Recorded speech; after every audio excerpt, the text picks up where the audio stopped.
Abbiamo anche, così potremmo spararci subito, che sono indicazioni di voto, giusto per dire, per parlare anche degli assenti, così li evochiamo.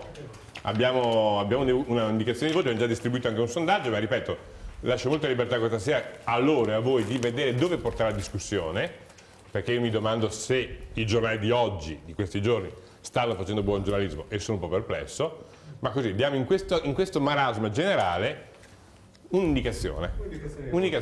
Vabbè. Allora, intanto è la slide numero 7, è stato rilevato il 17 gennaio, proprio subito dopo il caso Ruby, e ci interessava capire un po' se il caso Ruby aveva avuto qualche ripercussione o meno. Scritto, e naturalmente lo cito, non è un sondaggio Queris, ma dell'Istituto Piepoli, che è l'unico, diciamo, che è uscito in questi giorni, quindi è molto fresco ed è anche attendibile. Vediamo come il PDL e la Lega Nord facciano un 42% insieme, in un 31,5 il PDL e 10,5 la Lega Nord, e quindi abbia la sufficienza per passare l'esame delle urne e conquistare una nuova maggioranza in questo momento. Alla Camera? Alla Camera. Per il Senato si sa che poi è un'altra storia. È un'altra storia. PD 25%, UDC 6,5%, FLI a livello nazionale farebbe il 3%, Italia dei Valori il 5,5%, Sinistra, Ecologia e Libertà di Vendola 6,5%, 5 Stelle farebbe un 2% a livello nazionale, altre formazioni di centro-sinistra un 3% e tutto il resto di centrodestra, centro, altre formazioni 6,5%. Un'altra domanda che è, Giorgio? Sono quelle sull'Afghanistan che facemmo noi l'ultima puntata di Promesse e Fatti, ed è la slide in particolare a cui si riferisce l'avvocato, la numero 6, in cui abbiamo chiesto ai nostri intervistati se sono favorevoli o contrari all'invio di nuove truppe. E i contrari ammontano giustamente al 93,9%. All'invio di nuove truppe però. Ma stempriamo gli animi con la tuba. Ok, sì, io andrei con qualcosa di leggero e partiamo con Giorgio, uno dei suoi sondaggi. Ho fatto un sondaggio... Sai che è una delle poche volte che me lo ritrae? Sì. Lei ha già letto cosa scrive di lei? No.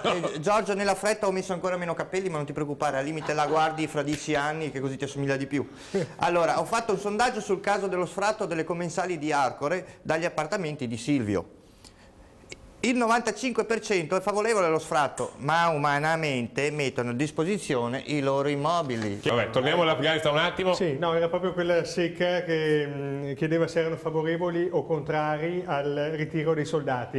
Quindi questa era proprio in linea con quello che chiedevi tu. A favore del ritiro era il 67,4% e contrari il 32,6%, quindi 2/3 totalmente a favore. Tutto d'un fiato. No, io volevo riprendere due aspetti nuovi che ha preso in considerazione Borrelli prima e che proprio sposano esattamente quello che diceva lui. È la numero 2, ad esempio, in cui si parla del problema della rappresentatività dei politica dei partiti. Abbiamo chiesto ai nostri intervistati se credono che i partiti esprimano le loro idee, se si sentono vicini all'offerta politica dei partiti attuali, ed è evidente che la risposta è no, perché il 66% dichiara di sentirsi poco per niente rappresentato contro un 34% che ritiene di essere molto più abbastanza rappresentato.